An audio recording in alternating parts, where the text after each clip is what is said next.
Lection 54. The examination of him who was born blind. Then they brought to the Pharisees him that was aforetime blind. And it was the Sabbath day when Jesus made the clay and opened his eyes. Then again the Pharisees also asked him how he had received his sight. He said unto them, He put clay upon my eyes, and I washed, and now I see. Therefore said some of the Pharisees, This man is not of God, because he keeps not the Sabbath day. Others said, How can a man that is a sinner do such miracles? And there was a division among them. They said unto the blind man again, What sayest thou of him, that he has opened thine eyes? He said, He is a prophet. But the Jews did not believe concerning him that he had been blind, and received his sight, until they called the parents of him that had received his sight.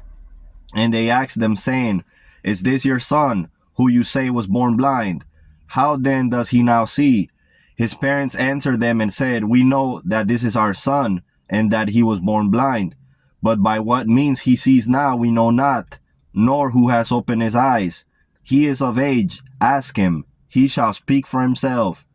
These words spake his parents because they feared the Jews, for the Jews had agreed already that if any man did confess that he was the Christ, he should be put out of the synagogue.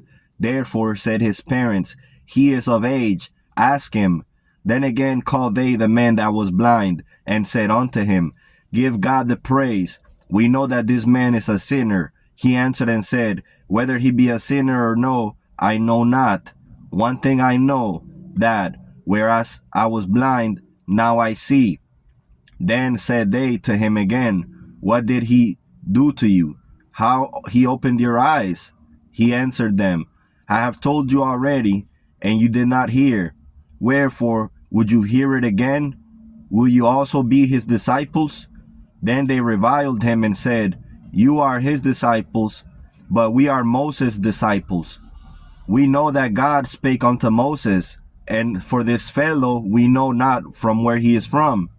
The man answered and said unto them, Why, herein is a marvelous thing, that you know not from where he is, and yet he has opened my eyes. Now we know that God hears not sinners. But if any man be a worshipper of God, and does his will, him he will hear. Since the world began, was it not heard that any man opened the eyes of one that was born blind? If this man were not of God, he could do nothing. They answered and said unto him, Thou wast altogether born in sins, and thou dost teach us? And they cast him out. Jesus heard that they had cast him out, and when he had found them, he said unto him, Do you believe on the Son of God? He answered and said, Who is he, Lord, that I may believe in him? And Jesus said unto him, You have both seen him, and it is he that it talks with you. And he said, Lord, I believe. And he worshipped him.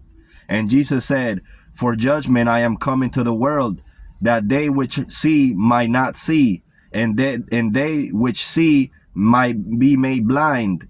And some of the Pharisees which were with him heard these words, and said, Are we blind also? And Jesus, when he came to a certain place where 7 palm trees grew, gathered his disciples around him, and to teach, and each he gave a number and name, which he only knew who received it. And he said unto them, Stand as pillars in the house of God, and show forth the other according to your numbers, which you have received. And they stood around him, and they made a body foursquare, and they counted the number, and could not. And they said to him, Lord, we cannot. And Jesus said, Let him who is greatest amongst you be even as the least, and the symbol of that which is first be as the symbol of that which is last. And they did so, and in every way there was equality, and yet each bore a different number, and the one side was as the other, and the upper was as the lower, and the inner as the outer. And the Lord said, It is enough. Such is the house of the wise master builder. 4 it is, and perfect. Many are the chambers, but the house is one.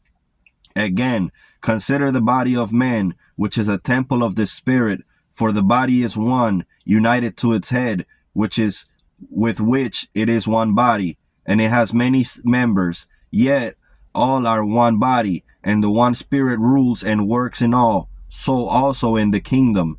And the head does not say to the bosom, I have no need of thee, nor the right hand to the left, I have no need of thee, nor the left foot to the right, I have no need of thee, neither the eyes to the ears, we have no need of you, nor the mouth to the nose, I have no need for thee.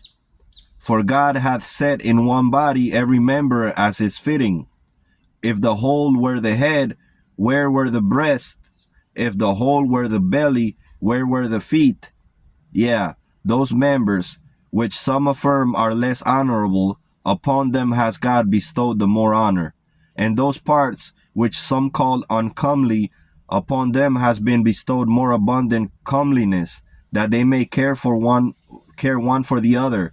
So if one member suffers, all members suffer with it. And if one member is honored, all members rejoice.